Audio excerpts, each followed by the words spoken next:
Hey guys, we are here on Unit 3, Part 4. We are down to the oligopolies section. We skipped over this part. We're going to come back to this externalities thing on our next video. We got through monopolistic competition in our previous video. So we are actually, with this video, continuing Part 4. I talked a little bit further in, I've talked somewhat into Part 4 in my Part 3 video. That's okay. We are into Unit 3, Part 4 here. Go ahead and answer these two questions. Again, try to take a guess at what some of these words mean. Okay, so hopefully you kind of got some. Once I kind of get your mind going, maybe you can't think off the top of your head where we only have two or three main producers, but they're actually super common in our day-to-day lives. Sometimes they're sometimes they're global companies. So like cell phone companies, cell phones, and cell phone services. You've got situations like hardware stores. At least in the place where I live, I only have three or four options. Automobiles, right? We only have a few main producers, especially of domestically made automobiles. So they're actually pretty common. Um, Grocery stores would be another example. And then down here at the bottom, most of us know what a monopoly is. I tried to get a little play on words here, so you're able to try to remember this weird word, which is what we're talking about today, this oligopoly word. So a monopoly is one producer. Okay, that's probably something that you could figure out. Monarchy is one ruler. A lot of times you've had some experience in a government class or a world history class where you've talked about those types of government structures. Monarchy, one ruler. Oligarchy, a few rulers, right? And so an oligopoly is going to be a few producers, and that's what we're talking about today. All right. So these oligopolies, as you can see, we're kind of eliminating competition as we go. We started with perfect competition. There's a whole lot of competition in there, right? Monopolistic competition, a little bit less. And then we get into oligopolies where we have even less. Okay? So we've got a few producers. We're going to define that with this right here. Okay? And we're going to take the top four producers, and if they control 60% of the market, we're going to consider that an oligopoly, 60% or more. And if it's less than that, we're going to call it monopolistic competition. We'll practice that here in a second. Over here, my examples, you can see we've kind of mentioned already, but if you look at how that goes with similar products, okay, again, very similar to monopolistic competition, similar products, but very slight differences. Okay, so you think about a car, right? All right, a car is going to get a certain gas mileage, it's going to have certain types of, music system in it, it's going to have any of these number of things that car companies compete with. Very, very slight differences. Okay, cell phones, same thing, very slight differences. All right. Now, keeping that in mind, we also know that it's difficult for new companies to compete because you kind of think about, okay, well, what's it going to take to start and get into the automobile industry? You know, Tesla is a relatively new company. It's taking them a long time to really get into a competition with Ford and Chevrolet in the national market.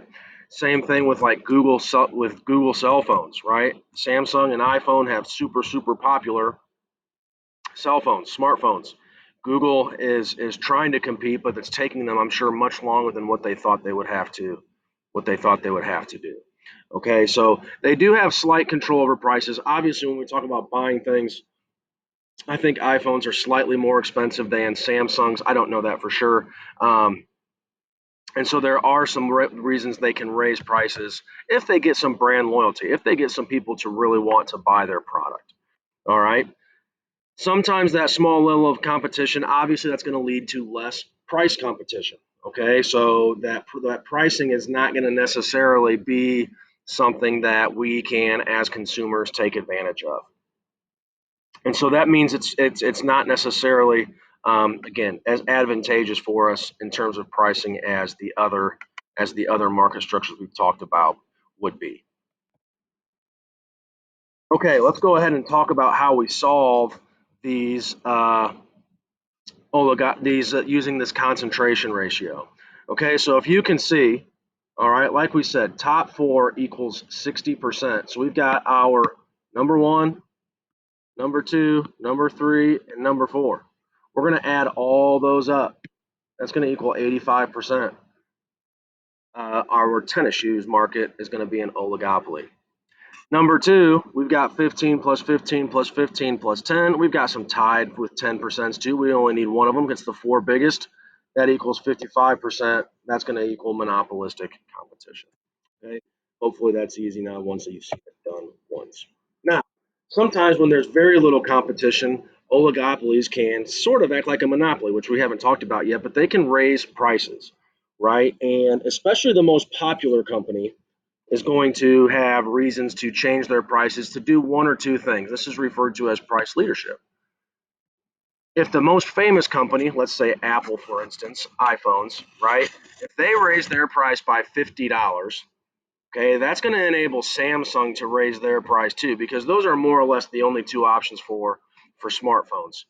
And Samsung may not raise their price by $50, but they could raise their price by 25 and still be cheaper, right? And so that's still disadvantageous to consumers. All righty. So anyway, that's one way that oligopolies have operated or can operate that take advantage of pricing with different consumers and things.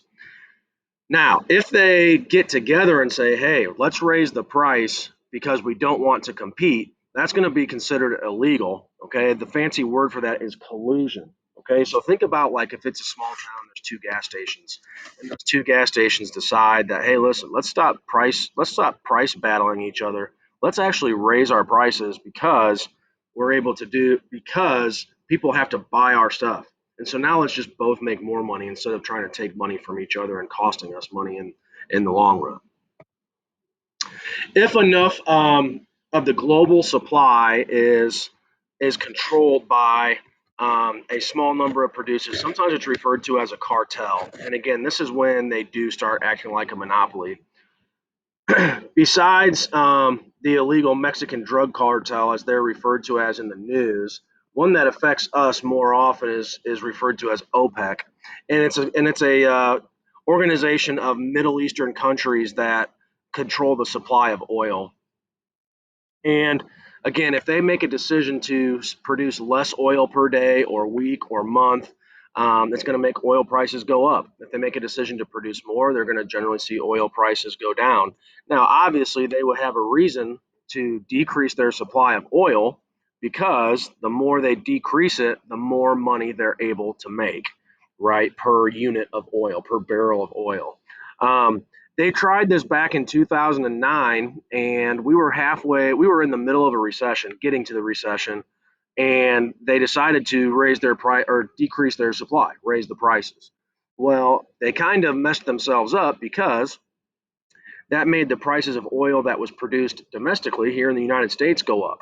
And so now a whole bunch more businesses were able to start a business and now produce oil and be able to compete in that market. And we actually import a lot less oil than we were at that particular time. We produce a whole lot more domestically. So their strategy did what they wanted it to do, but it backfired in the sense that it created opportunities for other people to get into the business. All right, that's what I've got for you in part four. We will talk soon. Email them with questions. Take care of yourselves.